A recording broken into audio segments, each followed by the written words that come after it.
और महाराज जी, मुझे लगा कि आपने 157 के पाणी ग्रहण का मौका लिया, लेकिन मैं सरकार का मुखिया होने के नाते से अपना रास्ता भी ढूंढ रहा हूं। हमारे ऐसे भाई बहन जीवन में अभी और मौका आएगा। कई आवेदन आपके पास आए होंगे, किसी कारण से छूट गए, तो वो भी आना चाहिए कि नहीं आना चाहिए? बोलिए, बताइए, आना चाहिए? तो मैं थोड़ी आपकी मदद करूंगा। सरकार आपके भरोसे से बनी है, आपके आशीर्वाद से बनी है, तो आपने जो करना समाज की मदद से वो सब कर दिया। अब सरकार की मदद से भी आप ये पुण्य कार्य जरूर कराइए। अक्षय तृतीया आएगी अगली बार, देव उत्थान एकादशी आएगी, ये बिना मुहूर्त की शादियां हैं। आप निश्चित रूप से सारे लोगों के आवेदन बुलाइए, पूरा पैसा सरकार देगी बागेश्वर धाम में।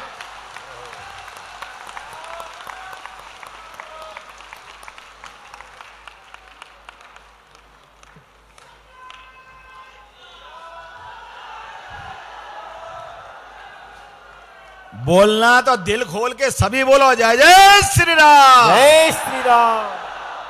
अरे हम जहां खड़े होके बात कर रहे हैं, ये बागेश्वर धाम और हमारे हनुमान जी, और हनुमान जी का तो इतिहास ही है। 17 लाख साल हो गए भगवान राम के साथ हनुमान जी वाले प्रसंग को जोड़ करके, लेकिन 17 साल पहले भी भगवान हनुमान जी ने राम जी और सीता माता को मिलाने का प्रयास प्रारंभ किया था।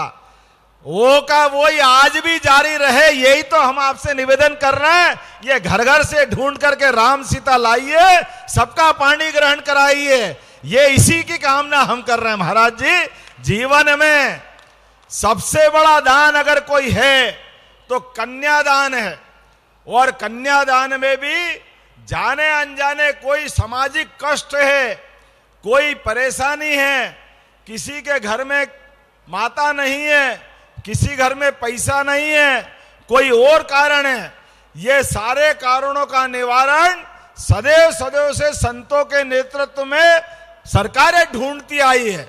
तो मैं अपनी सरकार को पीछे क्यों रखूंगा? निश्चित रूप से आपके पीछे पीछे ये आयोजन के लिए लगातार रहूंगा। महाराज जी, एक बार फिर मैं आपका अभिनंदन करता हूं, 2 कारण से। अभी आपने एक अच्छा प्रश्न उठाया खजुराहो के मंदिर का। खजुराहो के मंदिर के मामले में आपने कहा, आपकी जानकारी में होगा, ये खजुराहो के देवालय ये भारतीय संस्कृति की ध्वजा लहराते हुए 1000 साल पहले के हैं, लेकिन काल का प्रभाव बड़ा खराब था। वो इतना खराब था कि हमारे देवालय भी किसी को दिखे तो ऐसा लगता देवताओं को नजर लग जाती थी। ऐसा खराब समय आया कि देवताओं के मंदिर तोड़े जा रहे थे, मूर्तियां भंग की जा रही थी, मंदिर ध्वस्त किए जा रहे थे। काल के प्रभाव में समाज ने अलग अलग प्रकार के रास्ते ढूंढे, ये सारे के सारे मंदिर मिट्टी में दबा दिए गए थे। आज से 200 साल के आसपास एक अंग्रेज ने, मेरी जानकारी में आया कि उनने खोज करके मंदिरों का वापस समाज से परिचय कराया, लेकिन बनाए तो हमारे भारतीय सनातन संस्कृति के उस समय के महापुरुषों ने। जोरदार अभिनंदन करो उन महापुरुषों के लिए जिन्होंने ये मंदिर बनाए थे।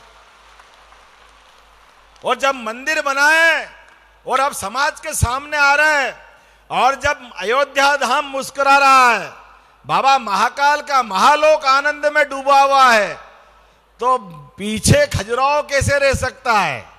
खजुराहो और आगे खड़ा दिखाई देगा।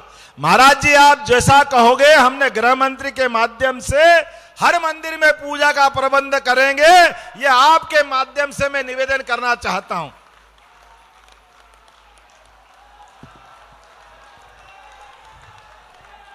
लेकिन एक ही शर्त है महाराज जी, ये सनातन संस्कृति पे, धर्म के मामले में मैं भी गोपाल हूं, आप भी गोपाल है, जो गाय पाले वो सब गोपाल है। हम सब गोपाल कृष्ण को मानने वाले हैं। वो धर्म अधर्म की बात चलती है तो सब गोपाल कृष्ण के पीछे खड़े होते हैं जो धर्म मार्ग पे चलना जानते हैं। और हम तो यशस्वी प्रधानमंत्री नरेंद्र मोदी जी के नेतृत्व में धर्म के मार्ग पे चल रहे हैं, तो अयोध्या से लेके अरब तक धर्म ध्वजा लहरा रहे हैं। कहां अरब है, कहां अयोध्या है? हम भी नहीं भूल रहे, दुनिया भी नहीं भूल रही नरेंद्र मोदी जी को। इसलिए आने वाले समय में जिस प्रकार का समय चल रहा है, निश्चित रूप से हमको एक काम करना पड़ेगा। भगवान कृष्ण ने एक काम किया, अपनी उंगली पे सुदर्शन चक्र धारण किया। तो धर्म के मार्ग पे चलने से दुनिया, कितने दुश्मन उनके भी पीछे पड़े, लेकिन भगवान ने सबको परास्त किया। आपसे भी निवेदन है महाराज जी, और ये हमारे अपने सारे मेरे जैसे भक्तों से भी निवेदन है, अपनी उंगली का आप भी ध्यान रखो। आपके हाथ में भी सुदर्शन चक्र है। लोकतंत्र में ये सुदर्शन चक्र का सही उपयोग करना ये भी जरूरी है, आप याद रखना। ये सुदर्शन चक्र आपको नरेंद्र मोदी जी के पीछे चलते हुए बढ़ना पड़ेगा। सुदर्शन चक्र के माध्यम से कमल के फूल तक भी पहुंचना पड़ेगा। दुनिया की कोई ताकत किसी देवस्थान का विकास नहीं रोकेगी, ये मैं गारंटी दे सकता हूं। जोरदार अभिनंदन करो महाराज जी का, एक बार फिर वंदन करो। हम और आप मिलकर के केवल अपने और सारे विषय कभी और करेंगे। महाराज जी, मोदी जी के बारे में जो बात मैं कह रहा हूं, उसका कारण भी आप मेरे से अच्छा बताते हो, मेरे से अच्छा आप इस बात को रखते हो। लेकिन हम सब समझ सकते हैं, अभी समय कम है, लेकिन हमारे मन के भाव आप समझ सकते हो। कई सारे विषयों को लेकर के भारत दुनिया में सबके सामने एक आदर्श स्थिति बना रहा है। एक तरफ युद्ध में लगे हुए लोग, एक तरफ मारकाट में लगे हुए लोग, एक तरफ लूटने वाले लोग, और एक तरफ वसुदेव कुटुंबकम के आधार पर जियो और जीने दो के आधार पर दुनिया में शांति का पैगाम लेकर के सनातन संस्कृति की तरफ बढ़ने वाला देश, बड़ा लोकतंत्र का नेता अपनी राह आगे बना रहा है, और दुनिया के बड़े बड़े देश उसके पीछे हैं। उसकी ताकत ये आपकी संत सनातन शक्ति की ताकत है, जो आपने मार्ग बताए अनुसार उनसे काम करवाना जानती है।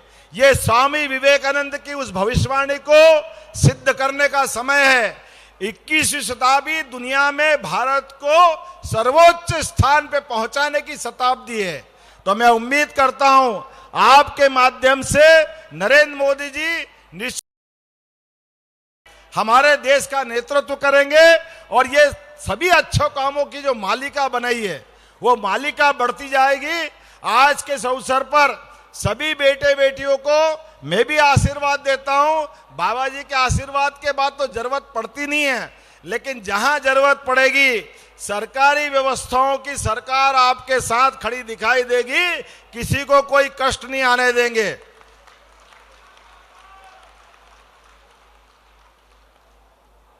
इसके अलावा अभी थोड़े दिन पहले केन बेतवा की बात तो वीडी जी ने कह ही दी है कि लगभग 45,000 करोड़ की पूरी परियोजना ये 20 साल पहले बन जाती तो पूरा बुंदेलखंड चमचमा जाता।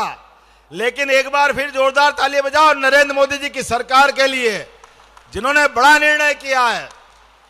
और याद रखना, मोदी जी की सरकार बनी तभी ये केन बेतवा अपने परवान चढ़ेगी। ये पूरा इलाका सरसब्ज होगा, खेती बाड़ी से लेके सभी मामलों में विकास का नया कीर्तिमान बनेगा।